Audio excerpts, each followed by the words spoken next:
You might wonder why I am, always on this post-election spree of talking about what a swing state is. And there's actually a very good reason for that.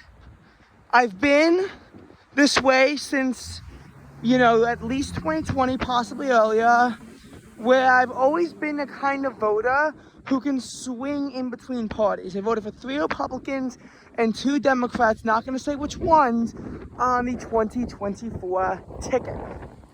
I'm a person who votes for the party, or not the party, the candidate that I feel best represents the interests I stand for. Political polarization in the U.S. has gone so extreme.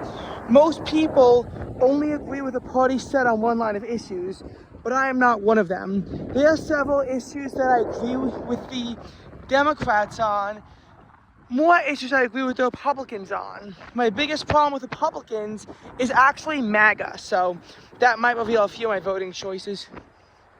MAGA is the group, obviously, that Trump is a part of, and that's just what I outright can't stand about Republicans these days.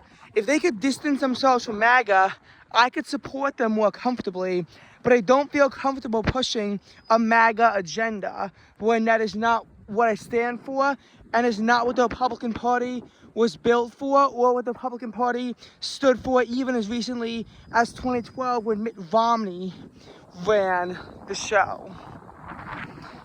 And as such, we've seen shifts in voters that I think actually tell us, where Trump is helping the Republican Party and where he's hurting them. Him solidifying the Florida, Ohio, and Iowa to be Republican-leading states when they were previously swing states, I think is a good thing that he's done for the Republican Party in that regards. And he's a big reason as to why Pennsylvania, Wisconsin, and Michigan are in the swing state conversation when they were usually pretty reliable Democratic states before this. But on the other hand, he's done a lot of harm to the Republicans in other places. He is a big reason as to why Georgia and Arizona are even swing states in the first place when they were usually pretty reliably Republican before Trump. And he's a huge reason as to why states like, at bare minimum, Virginia and Colorado, you really can't call them swing states anymore when Trump, has really put these states out of reach for Republicans, notwithstanding the 2021 Virginia elections. But that was an anomaly that I think will be corrected. It was corrected in the Virginia Congress in 2023.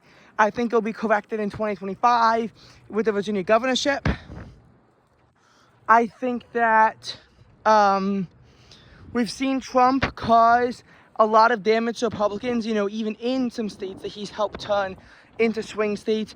But he's also, and New Mexico too is another state that Trump has kind of put out of reach for the Republican Party. And I blame him for that. Like, he might have been able to really put a ton of swing states into the Republican column and all that stuff. And I think that's great for the party.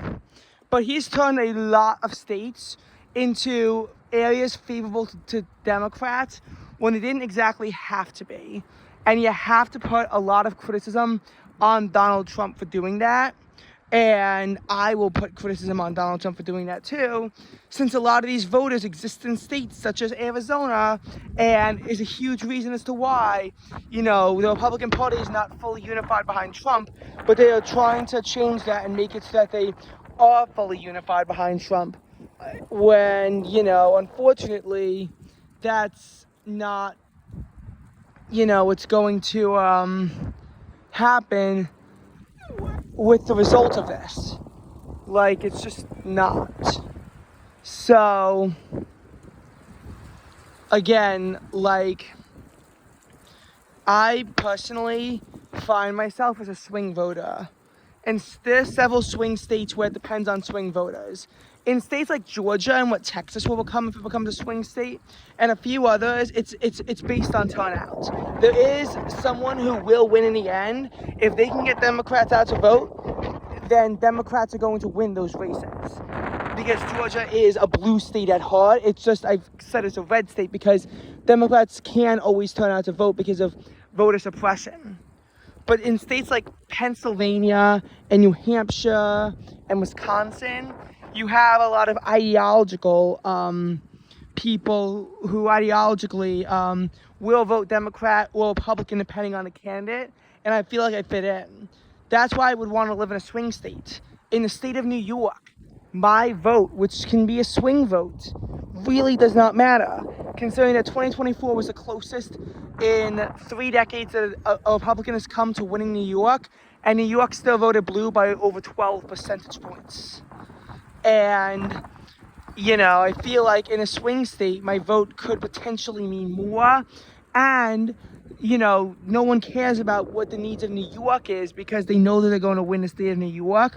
They'll really cater into the swing states, which right now the core 6 are Nevada, Arizona, Georgia, Wisconsin, Pennsylvania, and Michigan. That could change in the future, but that's just my take right now.